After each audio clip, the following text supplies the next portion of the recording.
রমজান মাসে সাহারি খাওয়ার পরে আমরা অধিকাংশ মানুষ একটা বড় ভুল করে থাকি।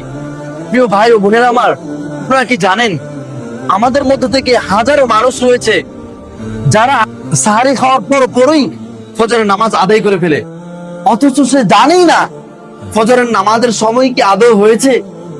দেখেন, আমি আজকে আপনাদেরকে এই বিষয়টা স্পষ্ট করে দিব যে ফজরের নামাজের সময়টা কখন শুরু হয়। এই ক্ষেত্রে আমাদের লক্ষ্য করতে হবে যে বিশেষ করে সাহারি খাওয়ার পরে 15 থেকে 20 মিনিটের ব্যবধানে আমাদের ফজরের নামাজের সময়টা শুরু হয়। আরেকটা দিক দিয়ে লক্ষ্য করলে ফজরের নামাজের সময় শুরু হয় সুবে সাদেক প্রকাশ পাওয়ার পর থেকে।